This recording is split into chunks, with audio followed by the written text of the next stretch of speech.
we have two similar sequences where Liverpool is building up using the same double pivot system and the opposition is countering with the same pressing structure.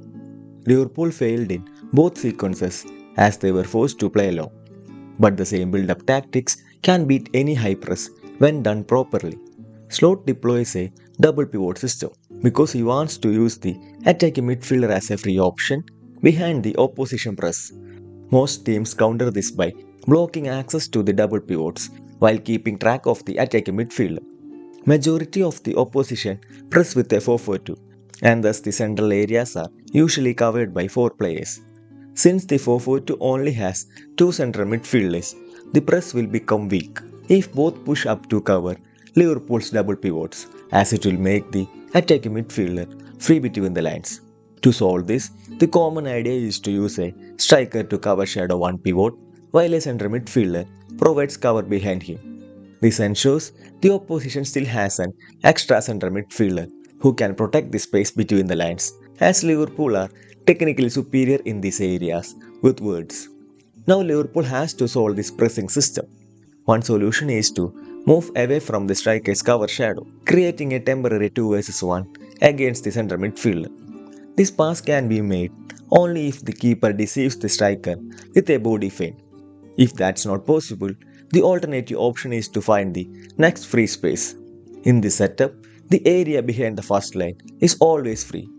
But the real challenge is how to access it. The easiest option is to quickly play the centre back who has a direct passing lane into this area. The central midfielder will get enough time to move into this space as he is not strictly marked. This is simply due to the pressing dilemma created by the 2 vs 1. As the centre back receives the ball, he has multiple options because the midfield movement creates pressing dilemmas everywhere.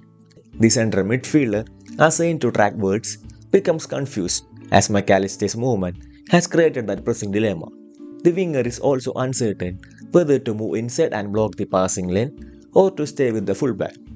The centre back plays McAllister, who could have bypassed the press with a fake touch to let the ball run into free space. Or the alternative idea is to use a combination to find the free midfielder.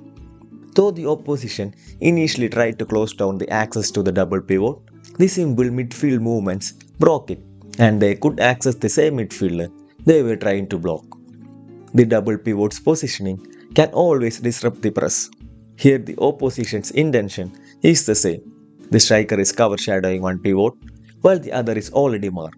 The direct solution is to move the pivot out of the cover shadow, and McAllister tries to do so, but the centre back opted for an alternative, using the distance between the pivots to find his dropping striker.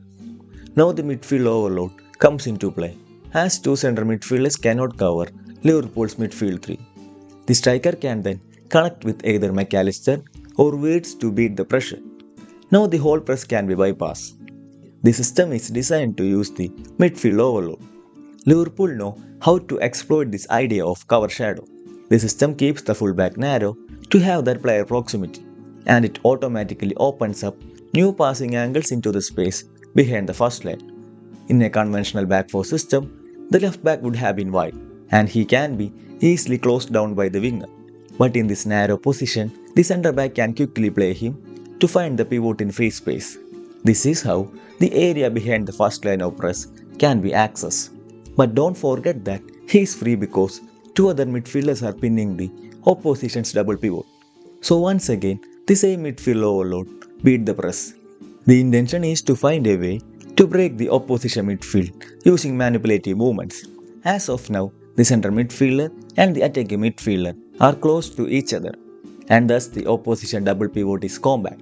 Wirtz plays it back and moves into an advanced area, while the actual centre midfielder drops.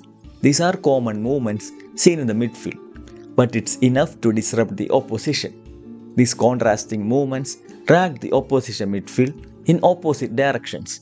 Now the midfield, which was compact 2 seconds earlier, has become totally stretched, and the fullback can easily play the inside diagonal to the dropping striker. Again, note that this wouldn't be possible if the fullback was wide as in a conventional setup, as he would have been closed down.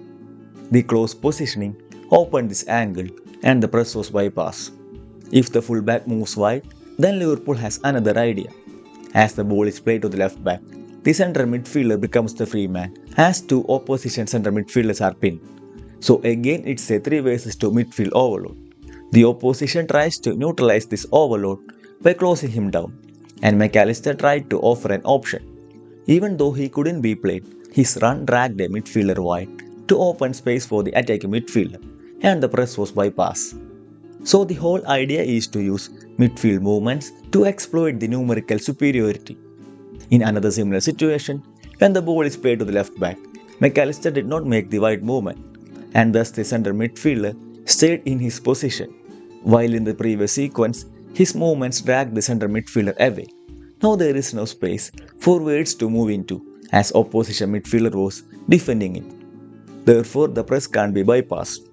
Here Wirtz is in the same space, but can't be played as the opposition is maintaining their shape. This is simply because there are no movements to manipulate them. So they remain tight and Liverpool struggle. So I think Slot's build-up intentions are good. And with the technical quality they have in the midfield, they can beat any press. But it will fail if they are not moving enough.